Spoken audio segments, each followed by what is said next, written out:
Title: The Visitor. It was a cold, windy night when Sarah's phone rang. The caller ID read unknown, and she hesitated before answering. She was home alone, the house creaking as the wind howled outside. The clock on the wall read 11:42 p.m. "Hello?" she asked, her voice trembling slightly. Sarah, it's me." The voice on the other end was distorted, garbled, but she could still make out the familiar sound of her mother's voice. It sent a chill down her spine. Mom," Sarah stammered, her heart racing. "Where are you? What's going on?" I'm stuck in the attic. He's coming for me." The voice was filled with panic, desperate and breathless.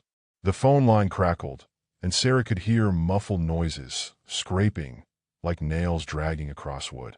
"Oh, Mom, who's there? Where are you?" she asked, trying to calm her nerves. But the voice continued to grow more frantic. "You need to leave the house. Right now. Don't go upstairs." The voice screamed, before the line went silent. Sarah stood frozen in place, her heart pounding in her chest. Her mind raced. Her mother had been away on business for the past week. She couldn't have been at the house. Could she? It didn't make sense.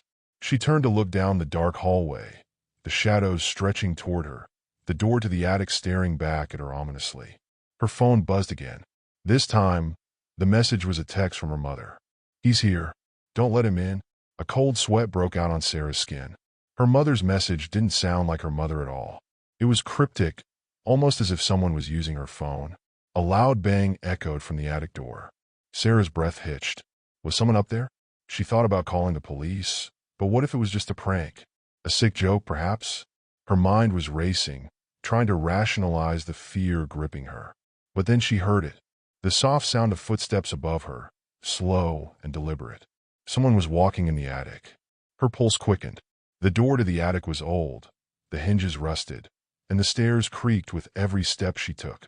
The footsteps grew louder, heavier, almost as if whatever was up there was moving closer. Then there was a scratching sound, like something dragging across the floorboards. "Mom?"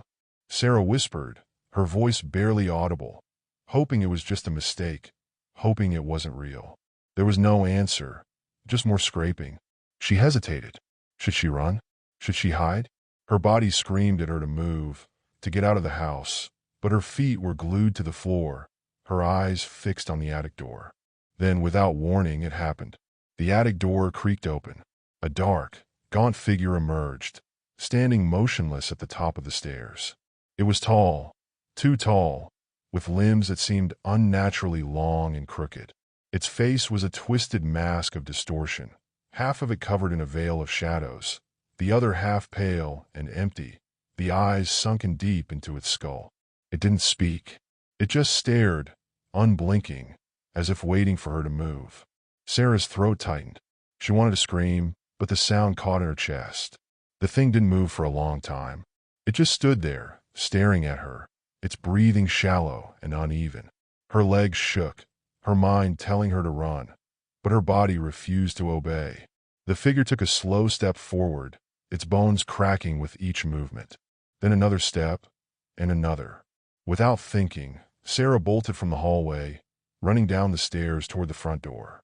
She fumbled with the lock, her hands shaking so badly she could barely grip the key.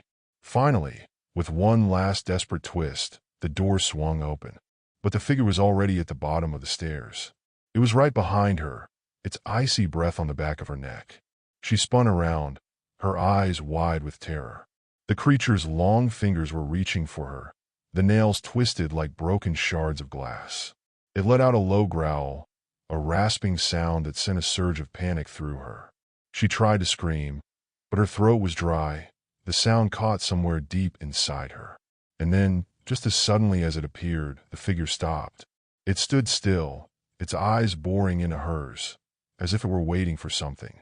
In the silence that followed, Sarah noticed something strange. The creature's mouth was moving, but no sound came out. It was like a puppet, its lips moving in a slow, deliberate fashion, repeating the same words over and over. "Let me in, let me in, let me in." And then everything clicked. The phone, the message, the voice on the line. It wasn't her mother. It had never been her mother. The creature wasn't after her. It was after someone else. Someone who had been in the house long before her. And just like that, Sarah realized the truth.